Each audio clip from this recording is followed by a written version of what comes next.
Bienvenidos a todos nuestros amigos. Parte número 6, males y milagros. Y creo que sería la última por esta temporada. Quiero agradecerles a todos porque en el día de hoy he leído decenas de mensajes.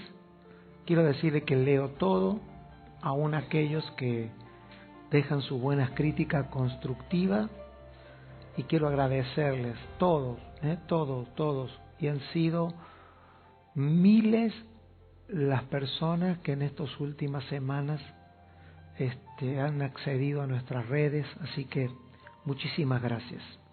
Estamos considerando el tema males y milagros.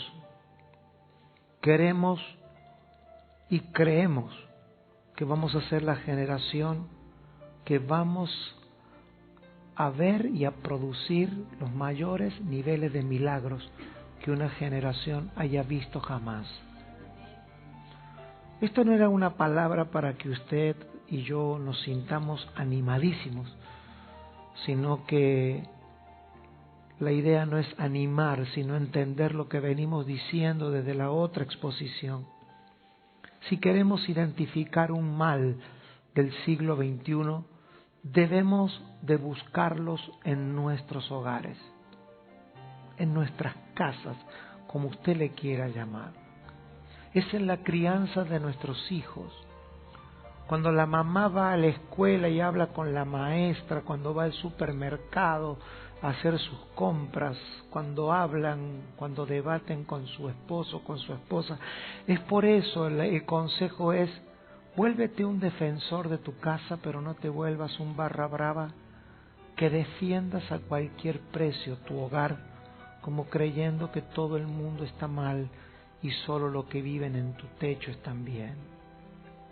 En mi transitar por la vida de la fe, he visto perder el sentido y el rumbo a muchas familias por guardar la defensa cultural de la familia y no espiritual. Y lo que defiende a la familia no es nuestra cultura familiar. Lo que defiende a nuestra familia es una posición en el espíritu. Y yo creo que este es un nivel de madurez que vamos a ir alcanzando como generación. Porque imagínense cuántos barrios hay aquí, o zonas o urbanizaciones hay aquí representadas en este auditorio y a través de la gente que nos ve. Cuando una casa se convierte en un foco de milagros legítimos, como los produjo Jesús, yendo a la boda de Canaá, yendo a la casa de Pedro, yendo a la casa de Simón, yendo a la casa de Leví. Esos hogares se convirtieron en foco expansivo de lo eterno. Yo no tengo tiempo para enumerar todo, pero usted dirá, ¿hizo el Señor todos los milagros en casas de familia? No. Pero cuando sanó a la mujer o cuando sanó a la hija de la mujer salió a la calle a traer ¿qué cosas al Señor? Los problemas que tenía en su casa. Y Jesús le dice, vuélvete cuando llegue a tu casa. Y llegó a la casa, y a la hora que el Señor le había dado la palabra, en su casa se había llevado a cabo el milagro. Es decir, no importa en el lugar del mundo donde tú estés, lo que Dios quiere hacer es en tu casa. Por eso, maridos, no codicien nada del mundo, porque en tu casa Dios ha puesto toda la provisión. La mujer para el varón para la mujer. Los hijos, está todo allí. Todo está puesto. Los nietos, nuestras generaciones, todo está en la casa. Por eso oramos para que el Señor nos dé la administración, el entendimiento, que mi casa se convierta en un centro, en un foco, y a donde pueda ver los milagros y celebrarlos. Porque si el gozo siempre está en algún lugar a donde voy cuando salgo de casa, algo no está bien. Algo no está bien. No hay matrimonio para mucho tiempo si el marido y la mujer no quieren regresar rápido a casa.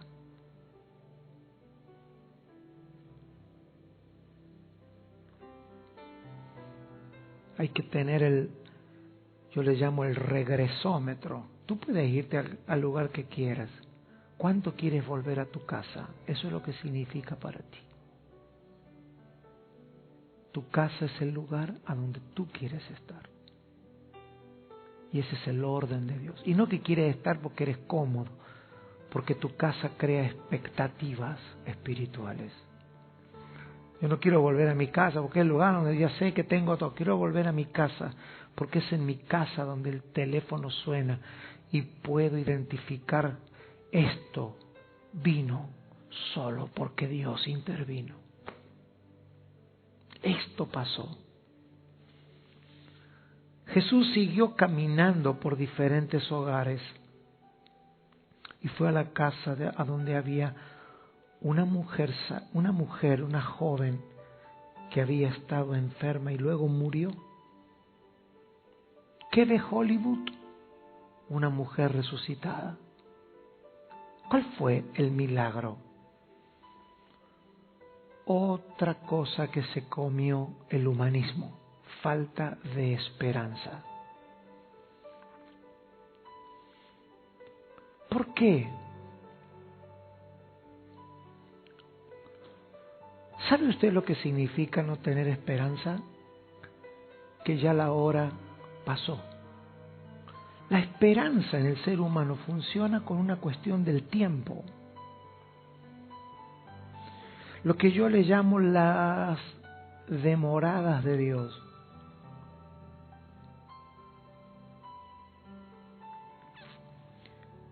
El humanismo nos hizo personas urgentes. No sé para qué muy bien, pero siempre estamos apurados. No importa si tengo o no tengo. La gente desocupada está apurada, la gente sana está apurada, los enfermos están apurados, los ricos están apurados. O sea, el apuro, la inmediatez es un mal que traspasa todo tipo de ser humano. No hay alguien en su vida natural que por tener o por no tener no esté apurado.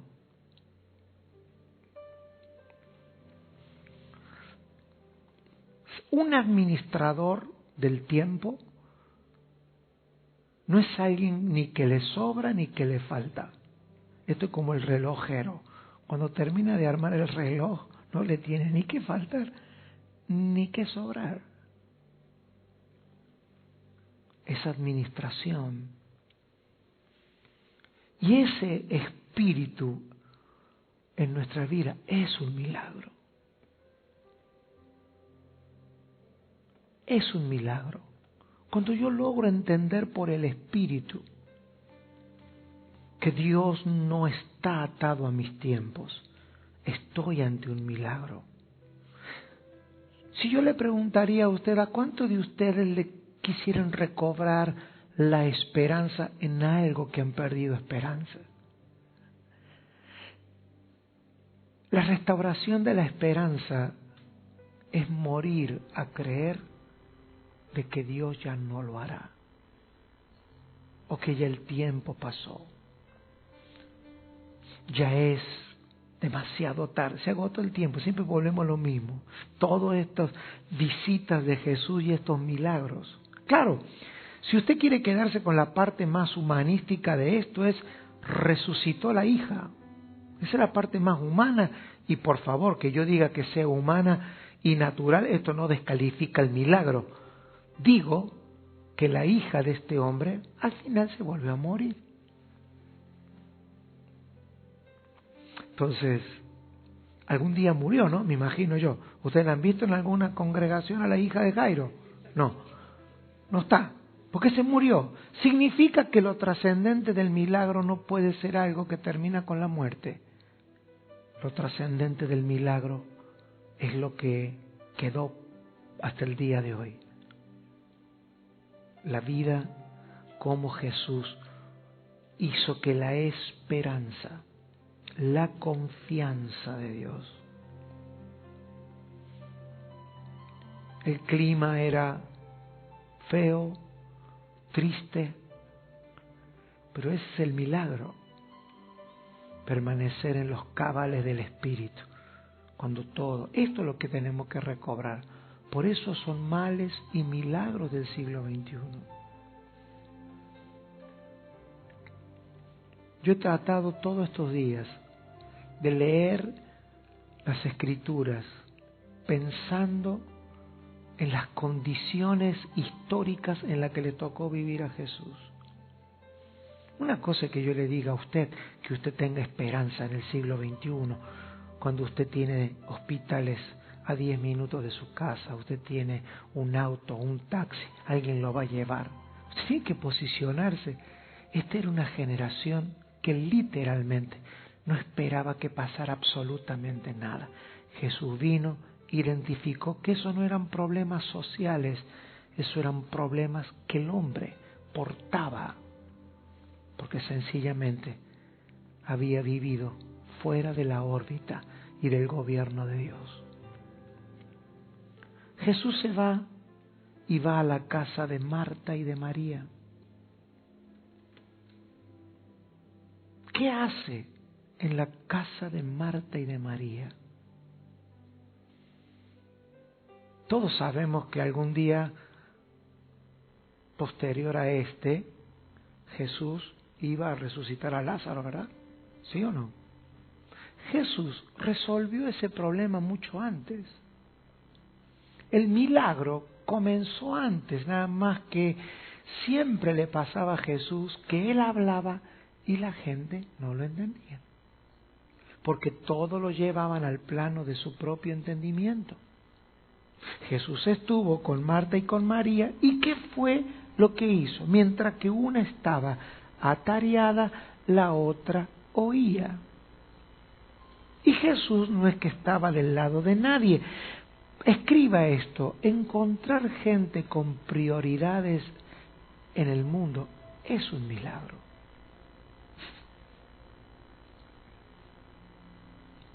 Encontrar gente con prioridades divinas en el mundo no es un acierto, es un milagro. Algún día espero tener toda la luz para expresar lo que siento sobre la palabra prioridad, que ya para mí hoy es todo un tema espiritual. Es una palabra tan gastada, ¿no? Hay que definir prioridades, que ya está tan gastada que yo creo que ninguno de nosotros ya la usamos esa palabra, porque ya nos la han dicho tantas veces y la hemos dicho que la hemos banalizado. Una prioridad es un sistema de alarma, según Dios, que pone todos los recursos en una sola cosa. Es una alarma, ¡pum!, se prende.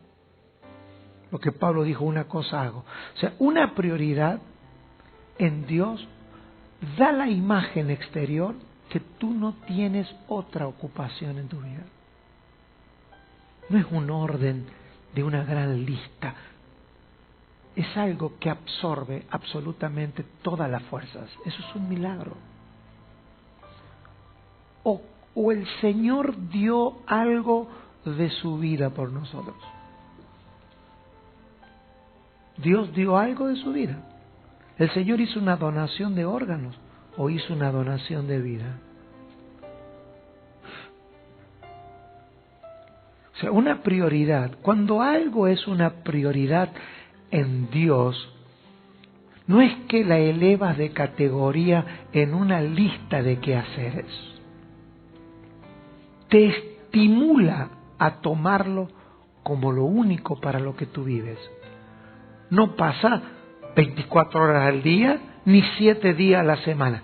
pasa en el momento en que algo se va a ejecutar sobre ti.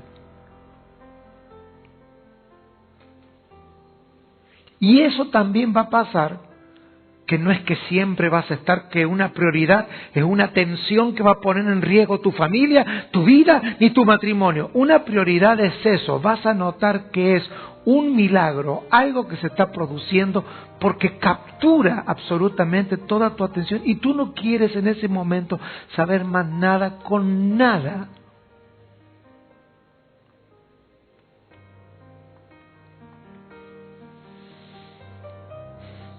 ¿Cómo están las prioridades en nuestra casa? Piense un poco, no sea barra brava.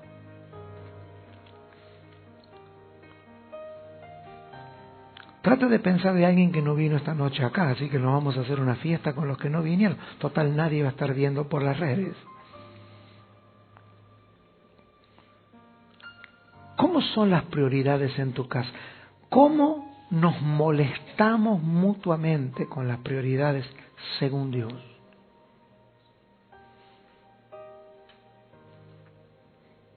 En las familias, como en todos lados, hay situaciones culturales, hay situaciones personales, forma de que yo traigo. ¿Cómo reaccionamos las personas ante los asuntos eternos? Tiene una explicación, entonces, cuando Jesús, ¿se acuerdan que parecía que no le había dado la prioridad a Lázaro cuando murió? ¿Se acuerdan? Que se demoró, ¿cuánto? Se demoró 4 días. Nada más que las muchachas nunca entendieron el mensaje. Ni la que estaba oyendo a los pies, ni la que estaba tareada. En realidad, ninguna de las dos entendió lo que Jesús le estaba diciendo. Jesús no les estaba enseñando la Biblia. El Señor se estaba impartiendo en ellos, diciéndoles, sepan que conmigo no tienen un amigo familiar. Mi prioridad no es ser amigo de ustedes. Mi prioridad no es llevarme bien con ustedes. Mis prioridades van a ser estar a donde el Padre quiere que yo esté. El milagro de todas maneras sucedió. Las que entraron en crisis fueron las 2 hermanas. No entendieron la visita en su casa. No era rimbombante la visita. No pasó algo espectacular. No, lo único espectacular era que tenían a Jesús enseñándoles y ellos o ellas minimizaron el hecho.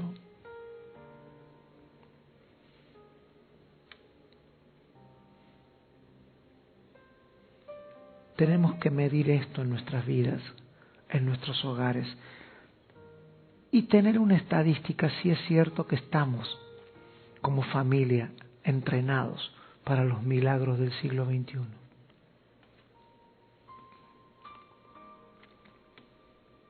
Que aparezcan las cosas que son humanamente imposibles de obtener, salvo que Dios esté en medio.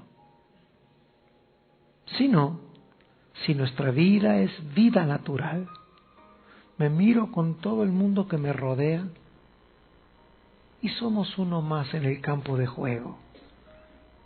Eso no es el reino de Dios. Eso no es Cristo impartido en nuestras vidas. ¿Y sabe dónde comienza eso? En la casa. Para eso hay que leer Romanos 16 y ver cómo Pablo había logrado. Usted lo ve a Pablo viajando por todos lados y se cree que era un loquito que andaba viajando por todos lados. Mire cómo saluda a sus parientes en Romanos 16. Él ha logrado despertar en sus familiares, en sus parientes, ha logrado atraerlos con la vida del Evangelio. Si eso no está pasando, entonces claro que vamos a querer estar en una iglesia donde haya culto de milagros, porque estaré evadiendo a convertir mi tierra y mi casa en un lugar a donde Dios intervenga. ¿Eso queremos? usted sabrá qué hacer con su casa y yo con la que Dios me dio a administrar. Jesús entró en la casa de un hombre llamado Zaqueo. ¿Qué dice Hollywood? Un enanito, un chiquitito, un peticito, ¿no?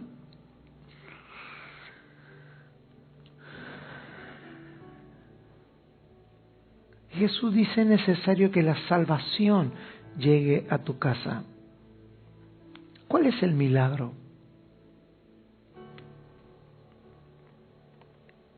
El milagro era que aún los que se consideraban salvos estaban perdidos. Ese es el milagro. ¿Sabe lo que es un milagro hoy? Encontrar a un creyente que le dijeron que es salvo y que Dios traiga luz diciendo: si no pasa algo en tu casa, estás perdido.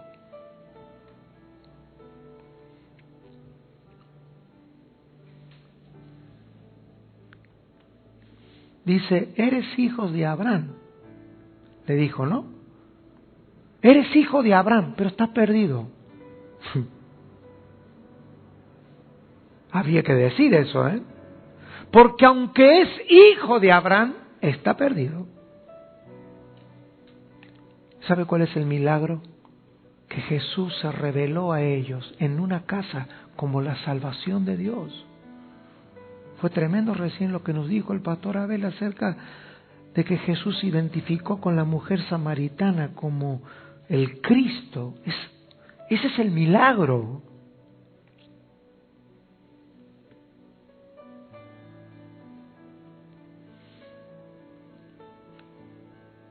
Yo pregunto, en el mundo a donde tú vives, en tu casa, ¿cuántos de los que se creen salvos están salvos? ¿O están perdidos? Si tú no los identificas en Cristo, entonces el milagro no se suelta. Alguien tiene que identificar a quienes han sido engañados con una salvación ficticia. Cientos de personas poblando las congregaciones no son salvas. No han experimentado la salvación del Señor.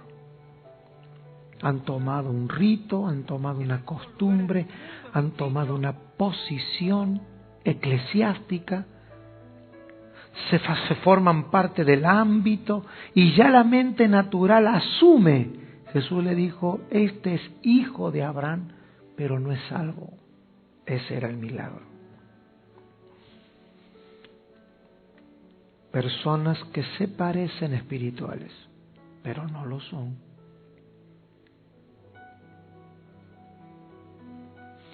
Jesús se fue a la casa de Marcos.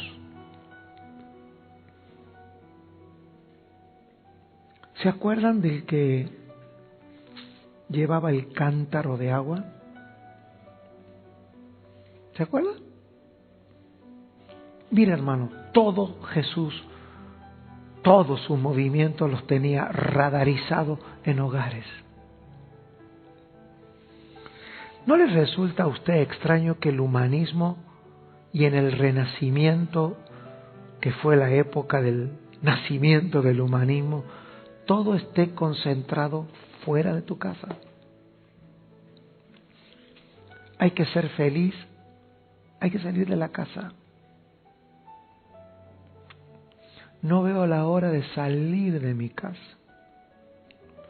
Estoy cansado de estar metido acá adentro, porque para nosotros casa y hogar es el ámbito de las paredes. Otro dice: no, yo quisiera estar en mi casa más, pero es porque trabaja mucho, no porque le gusta estar. Estoy hablando de los ámbitos. Jesús radarizó todos sus momentos en su casa. Esta casa se hizo famosa porque allí se reunió el Señor para pasar con ellos la última cena. ¿Qué hubo allí? Lo que estamos predicando. Fue la noche de mayor unidad entre Jesús y los discípulos. El Señor no escogió el templo para eso. Escogió una casa a donde se llegó de manera milagrosa. Todo estaba diseñado por Dios. ¿A dónde fue? A una casa. Una casa donde se vivió un sistema de unidad como casi no se vivió en otro momento. El Señor les dio allí de comer. El lugar. Yo estoy orando por este milagro. He observado en nuestra gestión de vida ministerial que si estas cosas no pasan en el seno de nuestros hogares, si los milagros no suceden en nuestra cama y en nuestra casa, tratar de unirlos o unirnos como personas en un trabajo magno es más religión.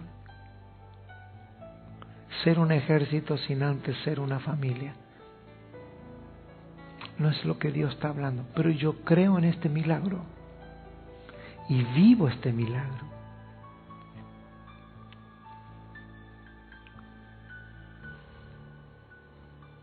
Tenemos que estar arrastrando a los miembros de nuestra familia para las cosas de la fe. Tienes que responder de eso, durísimo. O sea, si tú no arrastraras a nadie, ¿todos caminarían en ese sentir? ¿O te sientes un burro de carga empujando a la familia a que todos tengamos No, eso sucede cuando Jesús nos da la luz. En este caso ya no es Jesús, es Jesucristo. Ruego que Dios abra los ojos. ¿Ves por qué Pablo oraba? ¿Ves cómo tiene que estar enfocada la oración? De cada punto estamos teniendo un enfoque de la oración. ¿Sabe usted que cuando a Jesús lo encerraron, lo llevaron a una casa? A la casa de Caifás.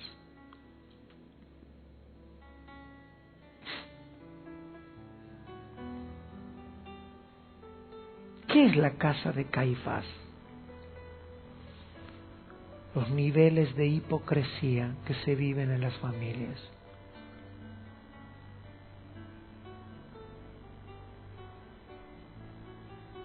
Yo creo que la escena vivida en la casa de Caifás fue la escena de más alta hipocresía que había. El tipo era un actor.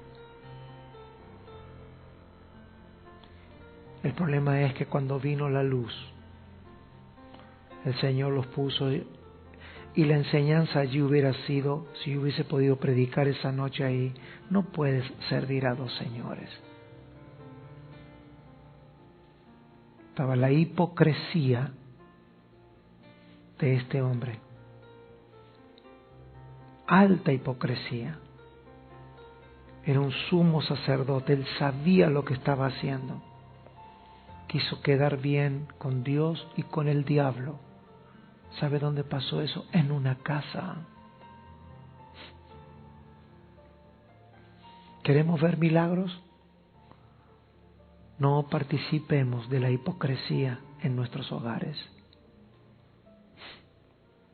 Primero nosotros, cada uno de nosotros. ¿Cómo? No es saliendo de tu casa y decirle a todo el mundo cómo es en tu casa. No, enfrentando. En el Señor, yo creo que estamos siendo hipócritas en esta situación. Porque la hipocresía es la que se come el matrimonio, se come los hijos, se come los bienes. No se olvide que estamos viendo males. ¿Sabe qué es un milagro hoy? Tener hogares a donde la hipocresía sea confrontada. O sea, alguien en la casa tiene que decir. Pero en vez de haber personas que amen al Señor, hay encubridores, participadores y participantes.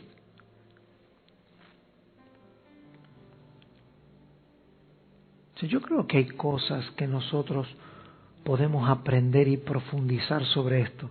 Mi tema es los milagros comparado a los males.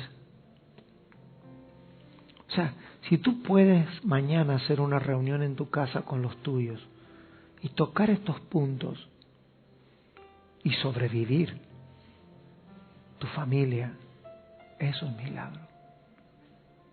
Si no lo puedes hacer, entonces necesitas un milagro. ¿Y el milagro es cuál? ¿Tengo que llevar a Jesús a la casa? No, el milagro es si Él se forma en esta forma en mi vida. Porque el cuerpo que decidió Cristo tener para ir a tu casa es el tuyo. No te olvidéis que somos el templo. Amados, yo no me quiero poner en víctima, yo me pongo junto con ustedes en esa silla y con los amigos en el mundo. Yo creo que algunos de ustedes sí se lo imaginen, pero no se imaginen porque la imaginación es pecado y es peligrosa, por lo menos peligrosa. ¿Sabe lo que es soportar a personas toda la vida exigiendo que en un lugar como esto todo el mundo sea y que ocurra lo que no pasa en nuestros hogares? Es terrible. Es terrible. Y trabajar en esa tensión es peor de terrible.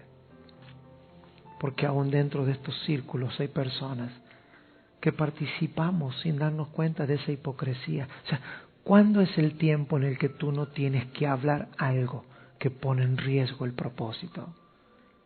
¿Cuándo?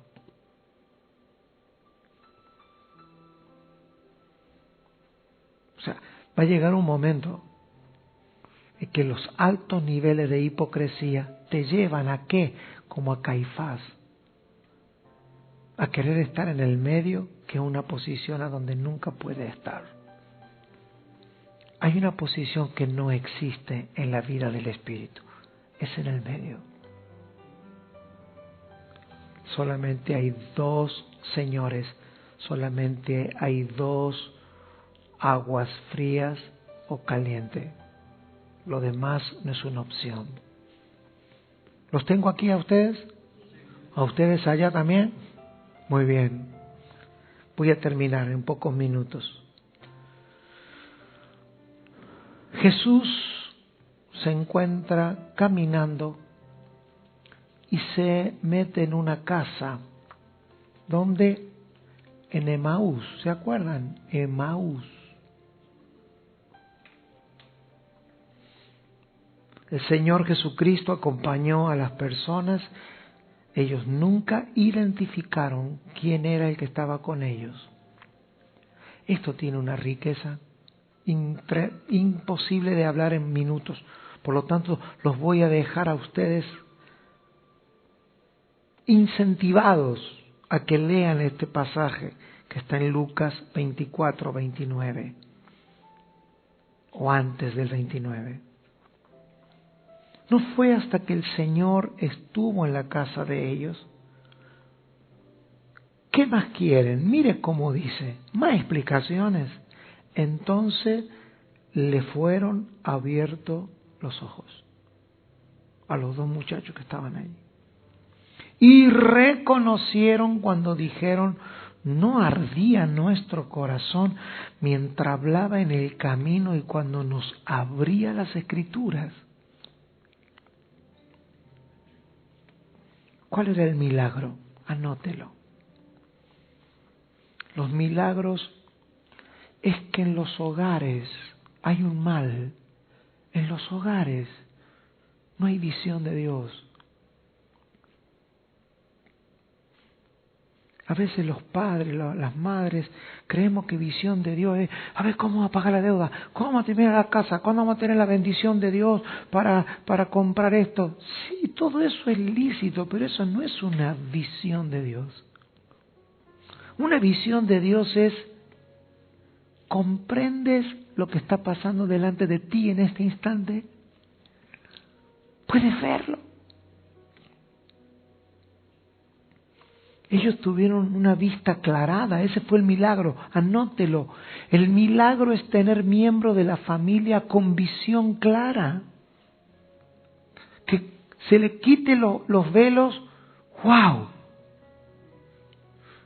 Y que nuestra alegría y gozo sea lo que Dios nos está permitiendo ver por su Espíritu.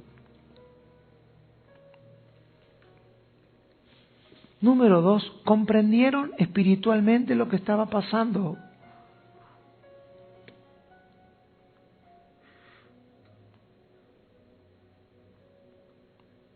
Y acá quiero decir algo, hermano, porque yo creo que ha habido un desbalance.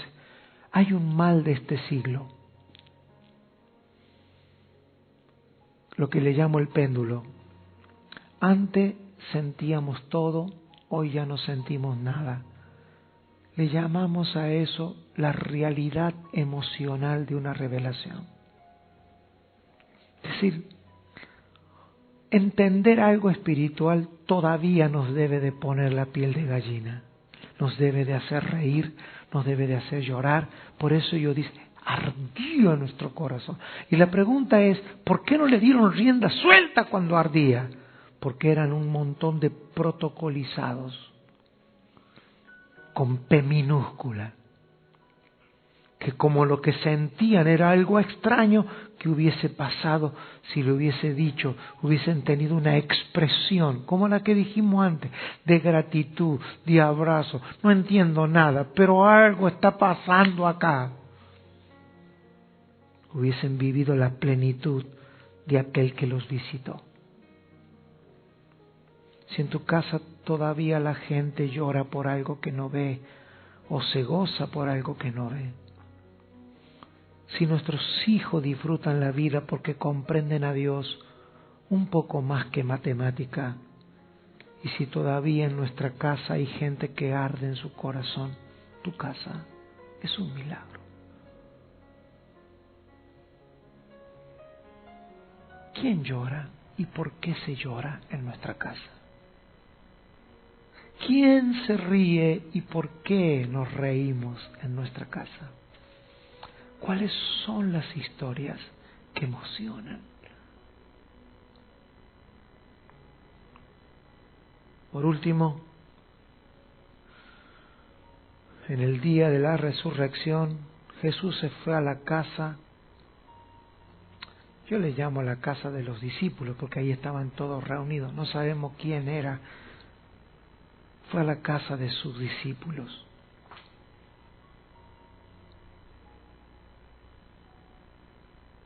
Dice que estaban reunidos por miedo.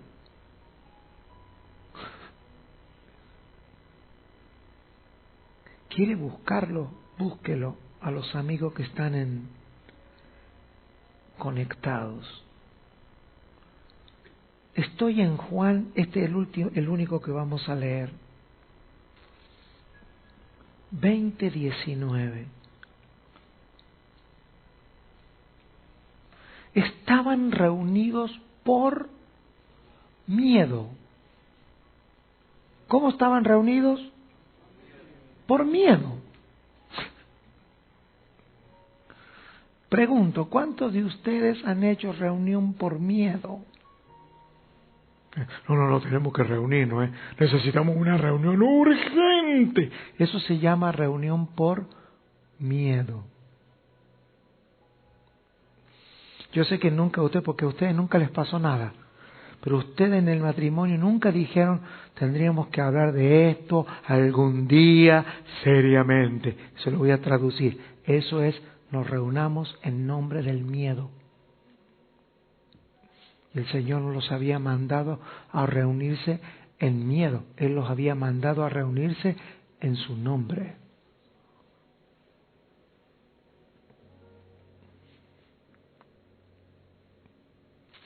Te pregunto, ¿hay miedos en tu casa?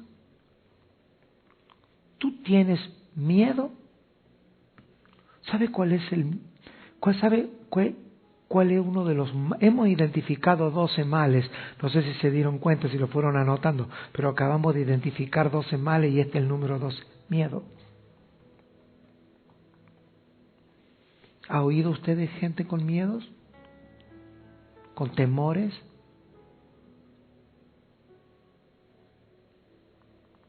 ¿Qué vamos a condenar al mundo si los discípulos que habían andado con Jesús se reunieron por miedo?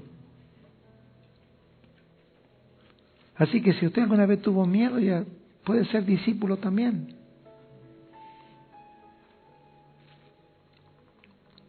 ¿Cuál fue el milagro? La paz.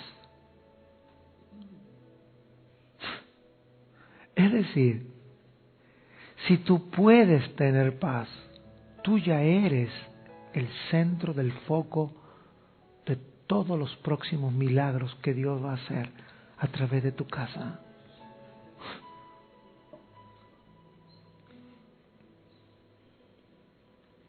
Pero antes de hacer público, yo tengo aquí escrito algo.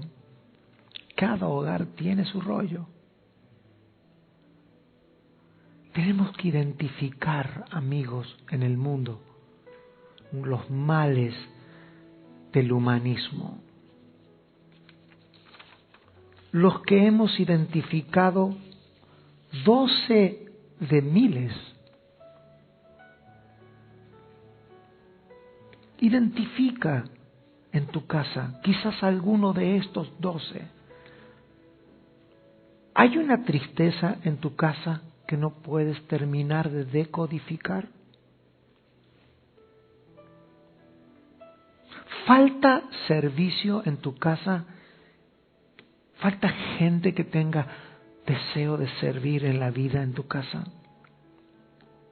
En tu casa hay gente que colabora y en la mía por aquel que no se puede mover. Hay una parte de tu vida y la mía que están al servicio. ¿Hay discriminación en nuestra casa?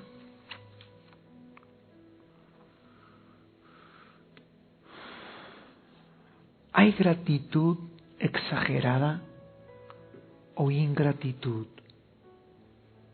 No apañes a tus hijos si no los supimos instruir en el Señor. Moléstalos un poco. No seas violento. No hablemos a los gritos. Molesta. Crúzales en el camino. Moléstalo.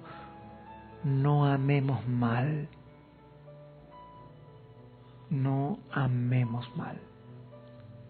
Molesta a tus hermanos en el Señor.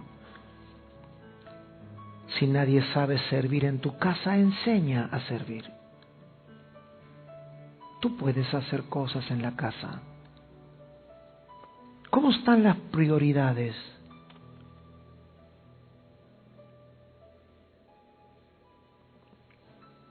¿Todos los que están en tu casa y vienen a las reuniones son salvos? ¿Por qué? ¿Porque tú lo miras con optimismo o porque Dios te lo ha revelado?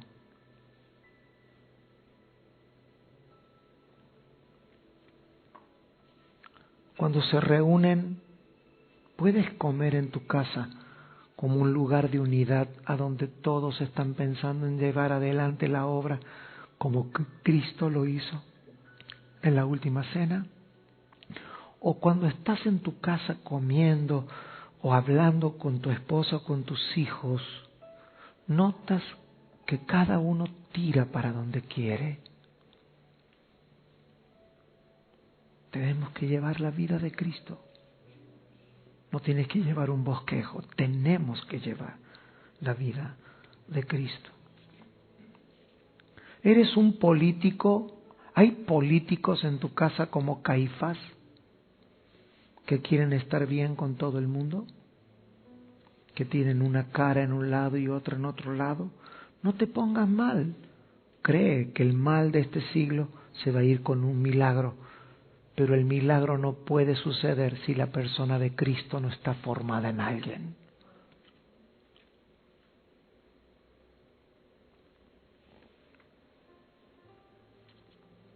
Y cuando hagas una reunión familiar, que nunca te convoque el miedo, porque si creemos en Él, nunca es tarde, nunca pasará lo más malo. Dios es el Dios que controla todas las cosas y nuestra confianza en Él nos va a mantener firmes en Él. Vamos a saludar a nuestros amigos en todo el mundo. Le damos un aplauso, por favor. Gracias por estar. Muchísimas gracias.